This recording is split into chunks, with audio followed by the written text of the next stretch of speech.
ఈ బుధవారం నాడు సిద్ధి, సాధన, విజయం, బుద్ధి, జ్ఞానం, తెలివితేటలు సమేత విఘ్నేశ్వరుడు గణపతి యొక్క సంపూర్ణ రూపాన్ని సూచిస్తారు.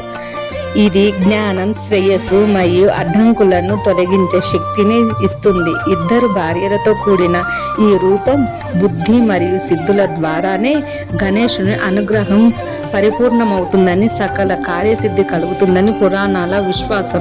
సిద్ధి ఆధ్యాత్మిక శక్తి, సమృద్ధి మరియు బుద్ధి, మేధస్సు గణపతి భార్యలు. వినాయకుడు విఘ్నాలను తొలగిస్తే సిద్ధి బుద్ధులు జ్ఞానాన్ని, విజయాలను ప్రసాదిస్తారు. ఈ రూపం లక్ష్మీ గణపతిగా కూడా పరిగణించబడుతుంది.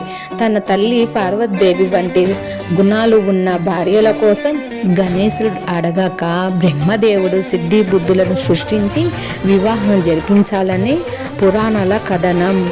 వీరికి సిద్ధి ద్వారా శుభం, బుద్ధి ద్వారా లాభం అనే కుమారులు జన్మించారని చెబుతారు. ఈ రూపాన్ని ఆరాధించడం వల్ల మేధస్సు, వృద్ధి మరియు మానసిక ప్రశాంతత కలుగుతాయి.